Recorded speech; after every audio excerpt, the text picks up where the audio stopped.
Atualmente, não existem templários verdadeiros. A ordem foi desfeita em 1212 pelo Papa Clemente V, de tal maneira que todos os grupos posteriormente que se intitulam templários não têm absolutamente nada a ver com a ordem original, apesar de retomarem a simbologia, os valores, os rituais próprios dos templários.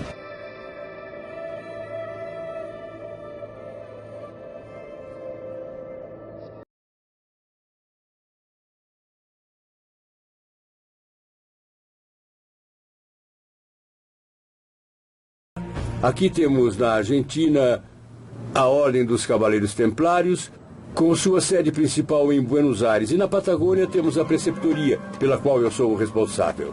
E há templários também no Peru, no Chile, no Paraguai, no Brasil.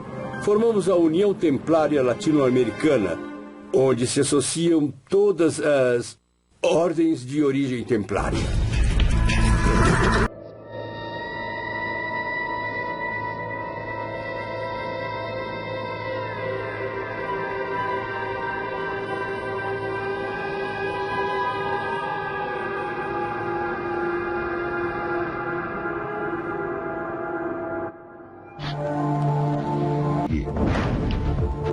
Antes de fazer seu voto de celibato, o fundador dos Templários, Hugues de Payens, se casou dentro da família Sinclair da Escócia.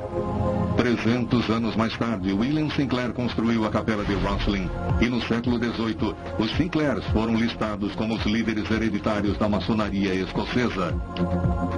Algumas organizações maçônicas utilizam as palavras código e os símbolos templários.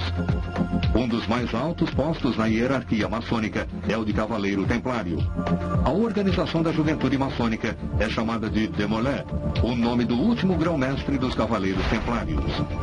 Talvez os maçons sejam os templários modernos, ou talvez isso seja apenas uma coincidência. Há pessoas que padronizam as atividades espirituais, sociais e estruturais de seus grupos sob os ideais templários.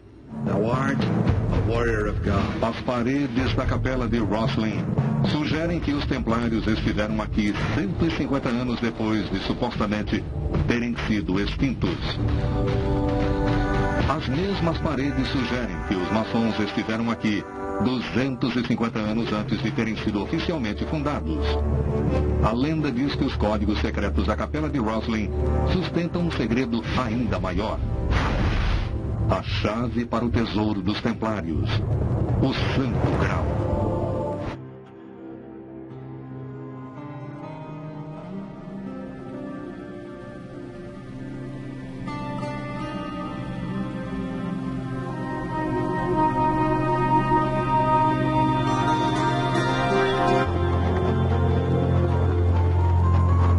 Algumas pessoas diziam que, de alguma forma, esse segredo dizia respeito a um membro da família de Jesus, um parente resultante do casamento entre Maria Madalena e Jesus.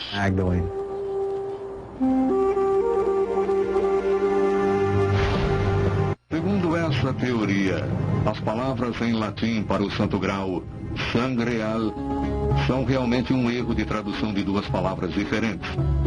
Sangue real ou sangue real. Segundo essa teoria, Jesus casou-se e teve filhos. E esses filhos eram o segredo do grau. Claro que há teorias da conspiração em toda parte, frequentemente em torno do Graal. E de Jesus também. Eu acho que a história de Jesus e Maria Madalena serem casados é falso, mas é perfeitamente razoável. Porém, a teoria do sangue real faz mais sentido do que a de uma relíquia como fonte do poder do templário. Provar que Jesus casou e teve filhos balançaria os fundamentos do cristianismo e ameaçaria toda a estrutura da Europa medieval.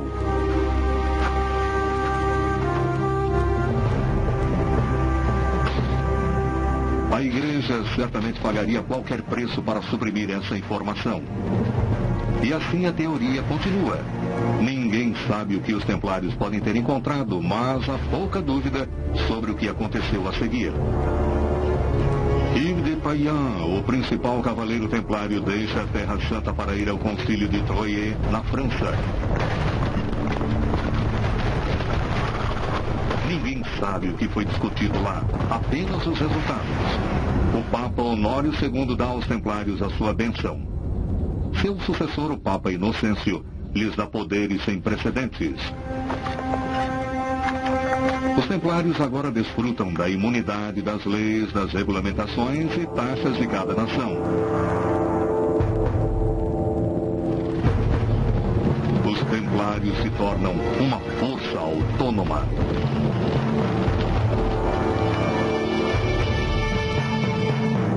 O novo e misterioso poder dos templários levanta muitas teorias da conspiração. Livros como O Código da Vinci sugerem que os templários chantagearam o Vaticano, exigindo privilégios especiais em retorno por ter mantido em segredo a linhagem de sangue de Jesus. Mas muitos estudiosos simplesmente ligam o repentino sucesso dos templários a boas conexões. As provas de sua influência financeira existem ainda hoje.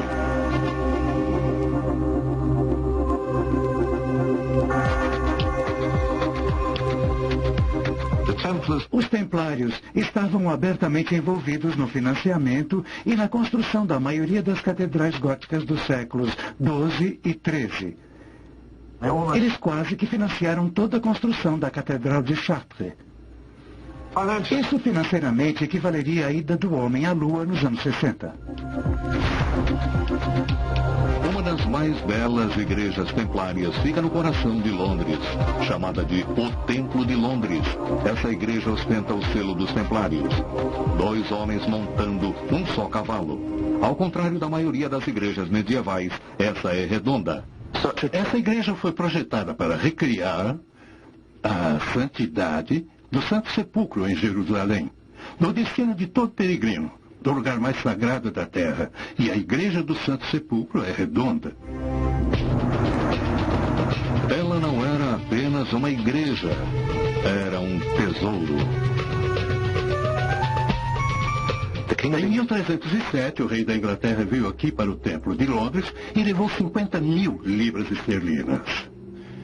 Foi a mesma coisa que caminhar até o Forte Knox e tirar todo o ouro que havia lá. Recursos imensos estavam sendo administrados, aparentemente de maneira honesta e eficiente, pelos templários.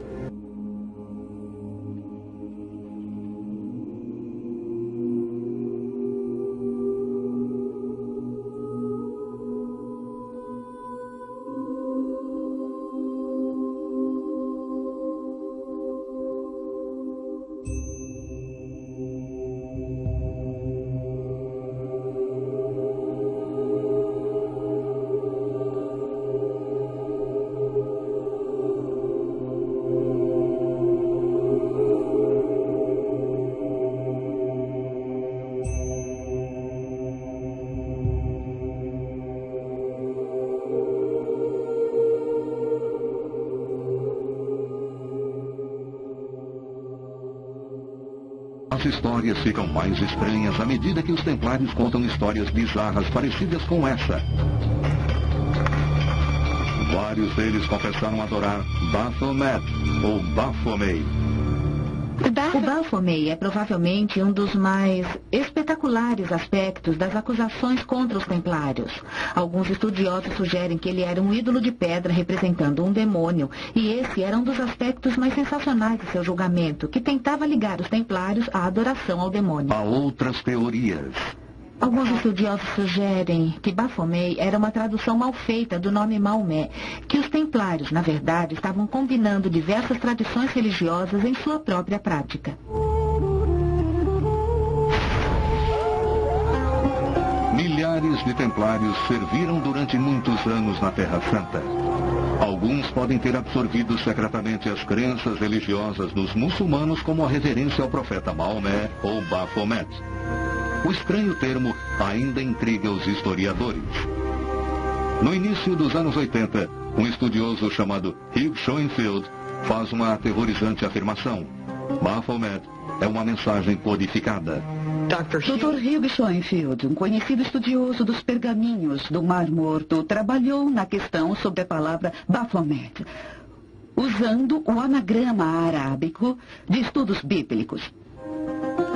O monograma arábico é uma antiga técnica hebraica de codificação usada há pelo menos 500 anos antes de Cristo. Quando o anagrama arábico foi aplicado a Baphomet, surgiu uma nova palavra. Sofia, que em grego quer dizer sabedoria. Venerar a sabedoria não é heresia, a menos que a sabedoria em si seja herética. Sofia é o antigo nome grego de uma deusa adorada por um dos primeiros grupos de cristãos, os gnósticos. Sofia aparece em vários evangelhos gnósticos como a criadora do mundo, uma figura maior até que a de Jesus. Mas as crenças gnósticas são julgadas heréticas e seus evangelhos são banidos pela igreja. Alguns especialistas sugerem que os templários descobriram esses evangelhos e ressuscitaram uma forma perdida de cristianismo. Seria Baphomet um código para a adoração à deusa? Aqui duas teorias convergem. Alguns evangelhos gnósticos dizem que a deusa Sofia veio à Terra no corpo de Maria Madalena. Sob a teoria do sangue real, Maria Madalena carregou a linhagem de Jesus.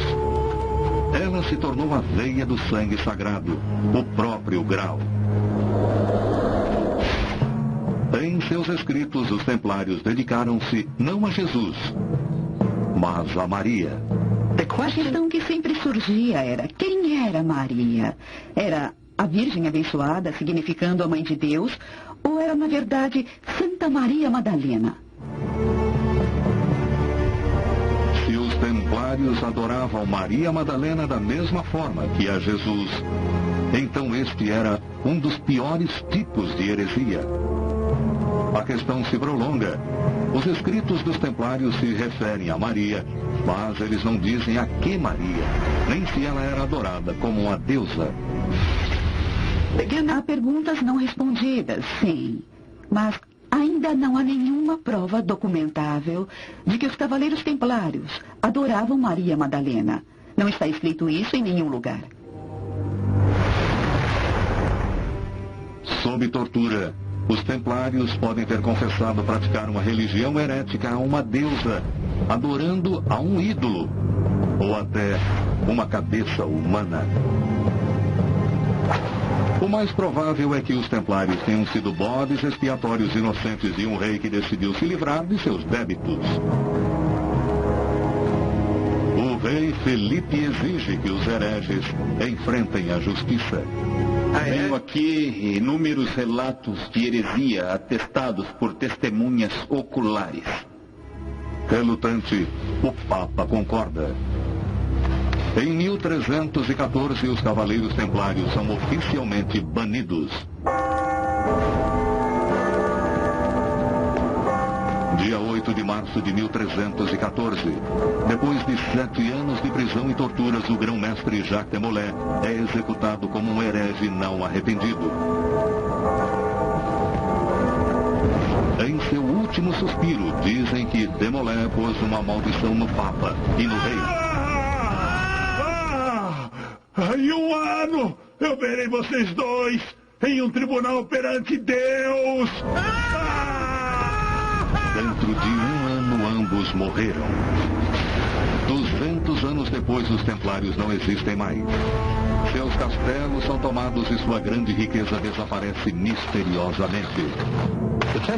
O tesouro dos templários que o rei Filipe o Belo tinha visto com seus próprios olhos quando seus homens vieram se apossar dele, desapareceu.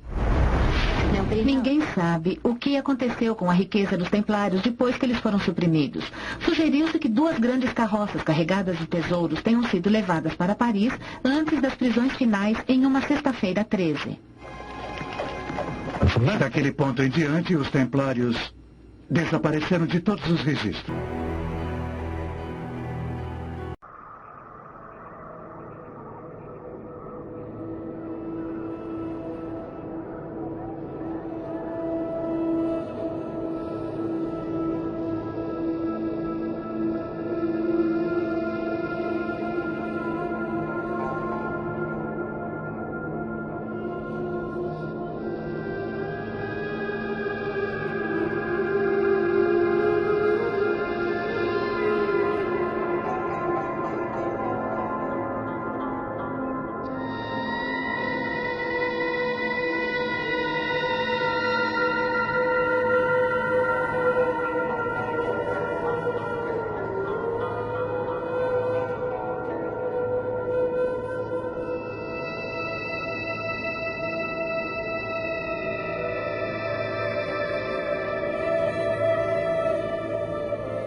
Depois de várias votações, aparece na sacada, transformando-se em Francisco, o primeiro papa jesuíta da história.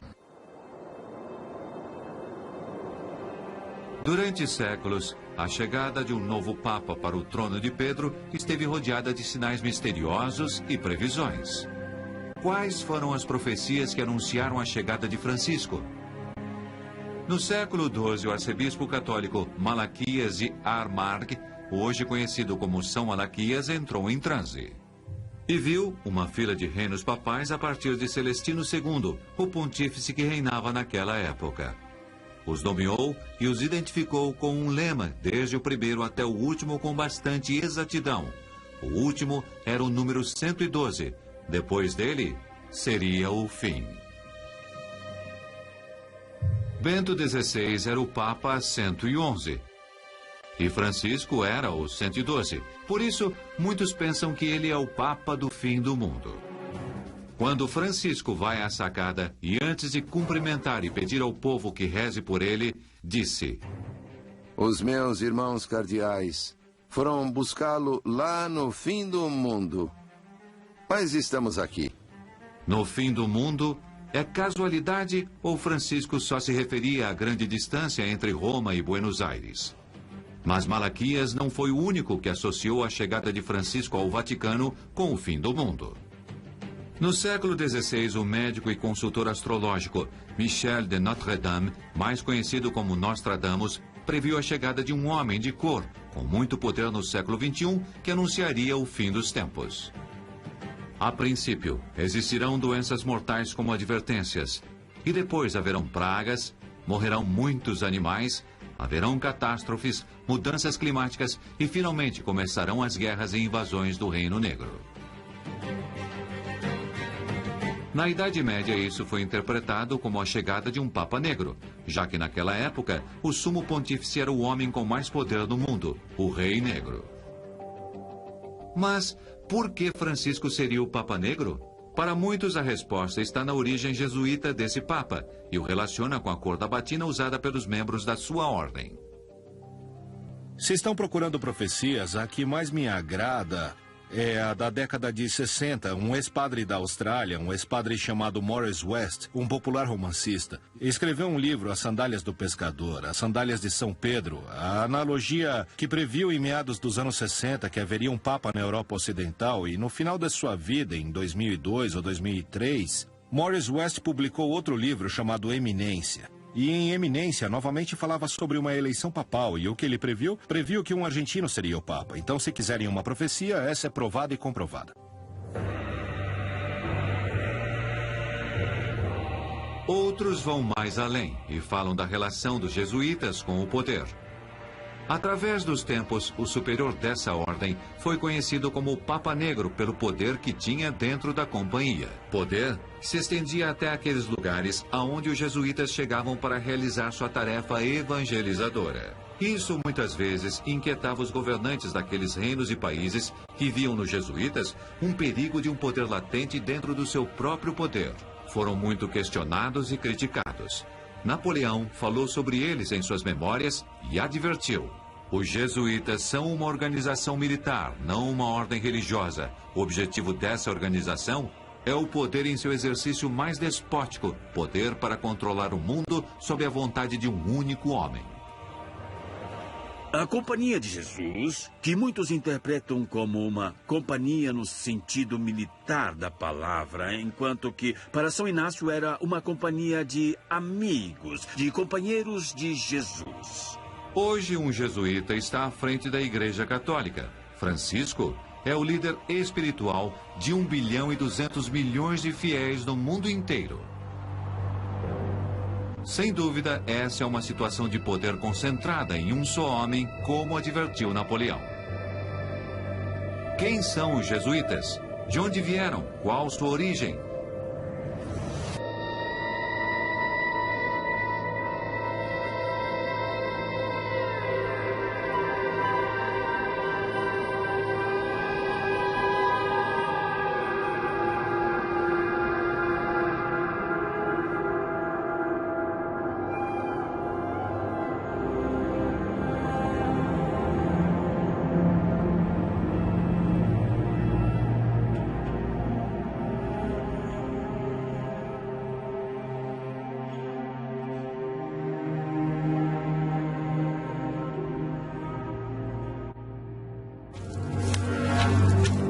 A relação entre jesuítas e templários pode ser vista em alguns pontos diferentes. Por um lado, se tratam de ordens que, sendo reconhecidas pela Igreja, têm uma série de atribuições especiais. Sabe-se perfeitamente das grandes quantidades de terrenos, de imóveis e de riquezas que conseguiram em muito pouco tempo, tanto os templários como os jesuítas, na América principalmente. Santiago do Chile, Chile. A Companhia de Jesus foi oficialmente fundada, autorizada pela Igreja Católica no ano de 1540, apesar de que 7 anos antes Inácio de Loyola já tinha imaginado. Nós sabemos que as companhias dos jesuítas seguiram o mesmo esquema da Ordem do Templo e vieram posicionar suas companhias exatamente aqui na América do Sul. Sabemos das pesquisas, das explorações, das escavações que faziam. Acreditamos que a Companhia de Jesus foi a sucessora legal da conhecida Ordem do Templo, a ordem que foi gerada no Templo de Salomão. A Ordem dos Jesuítas se propagou rapidamente por todo o continente americano, localizando-se de norte a sul, como fizeram os Templários. Os jesuítas são uma ordem cristã, religiosa, católica, muito importante. E talvez uma das mais fortes que tem a Igreja Católica. Forte em todo sentido. Forte em sentido espiritual, em sentido intelectual, no sentido de sua formação. É lógico, então, que o Santo Graal interessasse a eles. Era um interesse em Deus, um interesse no Espírito Santo. Os jesuítas se constituíam como uma ordem e diziam eles que onde estivesse um jesuíta estava toda a companhia. De tal maneira que a educação se tornou a arma mais poderosa que a ordem poderia ter. Existe um livro que vincula a América aos Templários e à Ordem Jesuíta chamado Typus Mundi, editado em 1627. O Typus Mundi é um texto que consiste em uma série de desenhos feitos pelos jesuítas. Uma das coisas mais curiosas em relação a esse livro é que, na primeira lâmina, encontramos o fundador da Ordem dos Jesuítas de pé num mapa correspondente à região da América do Sul. É um livro curioso de alquimia do século XVIII, que contém uma série de lâminas que vão explicando os pecados. Vários alquimistas, como Cancelli, que foi discípulo de Fulcanelli, analisam o livro de uma perspectiva alquímica. Por que os Templários e depois os Jesuítas adquiriram esse poder? Seria o conhecimento sobre a localização do Graal que os tornava intocáveis? Os Jesuítas também se interessavam pelo Graal? Nessa busca, os jesuítas chegaram ao sul da Argentina e sul do Chile através da busca das míticas cidades dos Césares. Os Templários tinham conhecimentos metalúrgicos muito avançados para a sua época e, segundo dizem alguns pesquisadores, os jesuítas os herdaram. Uma suposta prova desse poderio metalúrgico dos jesuítas é a manipulação de um suposto meteorito, o VEAS 01, encontrado no Chile. Segundo Rodolfo Novakovich, pesquisador desse tema, os jesuítas trabalharam o meteorito utilizando técnicas metalúrgicas templárias. Os jesuítas alemães foram os que trouxeram as técnicas alemãs de metalurgia. Existem 2 orifícios dentro do VEAS 01 que não tem uma explicação lógica. Dá uma impressão de que se utilizou algum elemento, algo de alta temperatura para extrair partes. Mas, bem, pode ser que tenha sido utilizado como base para extrair o metal e usá-lo em outros utensílios. Parece que na época só os jesuítas tinham capacidade suficiente para extrair material desse meteorito, para manipulá-lo e fabricar o que chamam de cálice de caleira. Sabe-se que naquela época se construíram 2 grandes cálices muito interessantes e que um deles levou cerca de 19 anos na sua elaboração. Mas por que tiveram tanto trabalho? Qual seria a importância desse cálice? Eles fabricavam um cálice e sobre ele gravavam as coisas que queriam manter entre um sacerdote e outro. Mas depois de ser trabalhado durante 19 anos com o material extraído do meteorito Veas 01, dizem que o cálice foi protagonista de uma história estranha e desapareceu. Nunca mais se soube dele. Como e por que desapareceu? Alguém poderia estar interessado em conhecer o segredo gravado na superfície oculta?